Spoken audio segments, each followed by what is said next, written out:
umangat ako sa motor eh. Kaya pala. Kasi sabi ko makaangat ka na sa... Tinext nga ka tanong nakaraan eh. Oo. Akala ko hindi ka na ano, kaya naibigay ko na sa iyo. Sabi ko 3:30 nga kailangan ko. Ba nga siya na kita, Na... hindi ka naman nag-reply. Kaya sinure kita nung ano, kaya naibigay ko sa iba yung ano. Eto, winidrawan kita. Eto, mangyayari nito is 15%. Yan. 5K ko eh. Sige. Ilista mo lang tapos... Oo, nakalista, pero hindi naman siya sabay-sabay ang ano. Oo nga, oo nga. Ang ano nito, same doon sa isang mong ano. Ang isa mo kasi is 15% sa 5,000, 15% this is equal 750 ang tubo. 750 and receive mo dito. Kaya yung total mo na is 30 na. Pero hindi naman sabay-sabay ang ano. Oo nga. Hindi sabay-sabay ang tawag ito, ang due date mo. May, kumbaga may natang naman na ano. Bukas may mga magbabayad hanggang 18. Kaya ito ipapalit ko yung babalik ko rin dun sa ano. Yung sabi ko, nung isang araw, tinext kita, nag-sure ako kung kukunin mo yung 10K. Ano hindi binabasa yun? Di ba? Sabi ko meron pa nga ako, di ba sabi? Ala, tinext kita. Kahapon yata yun, nung isang araw. Ano text mo? Ang chat ko sa'yo eh, kukunin mo ba yung ano, yung 10K?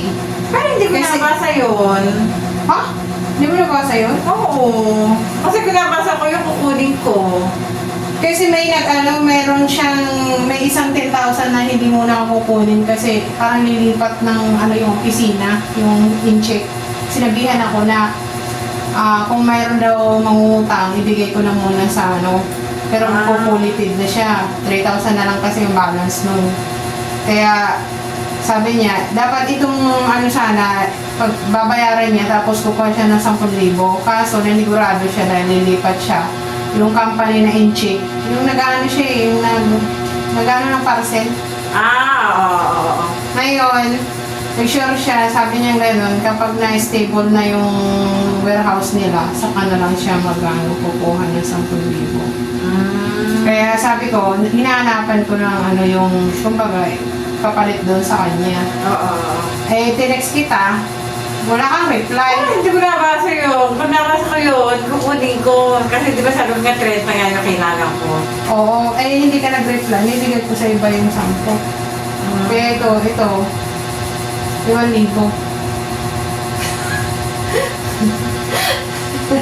Pero kung halimbawa, bago matapos itong buwan na to, baka may bigay mo 5,000. Yung Hindi pa kasi bigay bukas lahat. Para isang ano na lang. kasi nga po, may mga magbabayad, hindi ko sure kung anong oras. Bukas. Oo. Kaya ayaw ko naman anuhin. Kumbaga, sinabi na kasi nila na madam maghulog, magbabayad ako at saka yung mag-ano ng tawag nito, maghuhulog pati yung kapital. Kaya yung 5,000 hanggang 16, 17, sunod-sunod na yun, may mga due date na sila sa akin. Kaya, yun, yung 5,000, may bibigay ko sa'yo pag nabuo ko yun. Kumbaga, hindi ako magsasabi kung anong araw. Kasi text na lang kita pag nakumpleto ko yung 5,000. Sige. Bale, basta ang total mo na is 30K na. Oo, 30. Pero hindi naman, hindi naman sabay-sabay. Oo nga eh. Yung malaki lang, yung 20K lang ang medyo isang Basta yun sa akin, may yung tubo lang mo nabibigay ko. walang problema, basta tubo. Pero yun na nga, may higpit ako sa tubo, sa umaga pa lang nililingon Wala ako. problema yun. Nagpapaalala ako na, halimbawa, may due date ka ngayon, kailangan ko na yung tubo makuha kasi may kukuha na nun. Ganun lang ang ano ko. Wala namang problema kung halimbawa ilang buwan na, basta nagtutubo. Oo, kaya nga. Kaya walang problema sa akin, hindi hassle. Pwede rin naman, para sa akin, pwede magtubo tapos isabay mo yung hulog. Kung halimbawa nabibigatan ka, hulog ka. Pero yung ginagawa Usually, alam mo yung mga kumuha sa akin dito, may mga may tindahan. May mga may tindahan, malaki yan din. Kaya sabi ko sa kanila, kapag halimbawa na aluhan kayo, hindi naman nabibigatan. Oo, gano'n na tayo talaga eh. Kung nabibigatan ka magbigay, tapos ipagulong mo, isa-isang libo pwede. Isa-isang libo, bawas ka ng bawat tubo mo, 1,000, o di kaya 2,000, 5,000, gano'n. Walang problema. Kaya, yan, gano'n ang ginagawa nila. Tapos nagre-renew ulit. Kaya nga. Kasi ako naman, wala namang, basta mahigpit lang ako kapag hindi magbalik yung kapital. Yung tubo lang talaga mahigpit ako. Kaya Kasi, nga. kasi alam mo na, business ko rin yan. Correct. And yan din ang business ko. Kung kayo, sabi ko gano'n, kung kayo may mga business, yan ang business ko rin. Tama. Oo. Kaya kung mga give and take lang tayo, mahigpit ako sa tubo. Kung doon lang talaga ako kumikot sa tubo. Kasi, gano'n talagang business eh. Oo, okay lang yun. Nakahiga ako, nakatuya ako makaalis mo na yan kasi mamaya baka hindi ako makapagkahapon dahil may mga customer ako sa hapon. Kaya ganito ko lang talaga nakakano. Pero dyan ka ba? O doon ka pa rin sa Tumana? Wala na ako sa Tumana. Nandiyan ka na? Binakot ko na yung sa Tumana. Nag-rent lang ako sa Tumana, di ba? Oo, nung pandemic. Nung pandemic. Doon talaga ako nagluluto ng mga product ko. Oo. Eh ngayon, binakot ko na dahil nung... Dito ka na, sa Borland. Oo, yun yung bahay yan na. talaga. Oo, Di yan ba na. yata yung bahay ko? Oo, yan. Yung dalawang unit? Oo. Oo. Yung dalawang unit, yung pinapapa mo isa? Oo. Kasay pala yun? Oo, dalawa yan. Pala eh. Kumikita pa pala eh. Oo, yung isa, 4,000 din ang parenta ko doon. Tapos yung isa, dalawa yan, matagal na bayad yan. Hindi ko nga lang pa natatransfer sa pangalan ko dahil nagmahal ang palipat, 100,000. Ha? Talaga? Oo. Yung palipat? Nagtanong na kami sa Borland, sa office.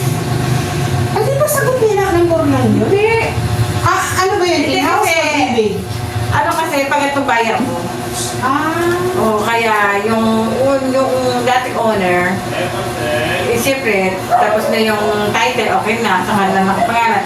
Hindi may bibigay sa akin sa pangalan ko dahil pangalan ko. Kailangan, ako gagastos. Pero may deed of sale na kayo na pinirmahan. Oo. Ako naman problema. Okay na, kasi na, yung palipat, 100,000, dalawang unit. Hindi ba sagot yun ng binilan mo? Hindi. Ikaw eh. Ang hirap din, ano? Kaya sabi ko nga, masusunod tayo ka na bumili ng gano'n. Oo, Gusto ko hirap yun, pala. dahil na ako nakukuha ng sarili kong bahay na... Ang hirap pala ng yung- gano'n pagpalipan ng pangalan. Oo, kaya sabi ko, ang hirap pala. Kasi gagastos pa ako ng 100,000 sa dalawang unit. Maganda sana kung yung mismo may-ari ang magta-transfer ng Hindi na ako. title. Kasi matagal na ako nakabayad sa kanya, matagal na rin ako bayad sa Borland. Kaya, ang pangalan niya, doon pa sa last na owner. Kaya hagad ako. Uy, kaya Ano hagad. na merienda ko? Mamaya dadalhin niya sa office ng anak. Bush yan mamaya. Yan cake po, Marcel. Parcel na. Sino? Parcel. Ayos na ako, te. Okay. Oo, salamat na. Parang wala para sa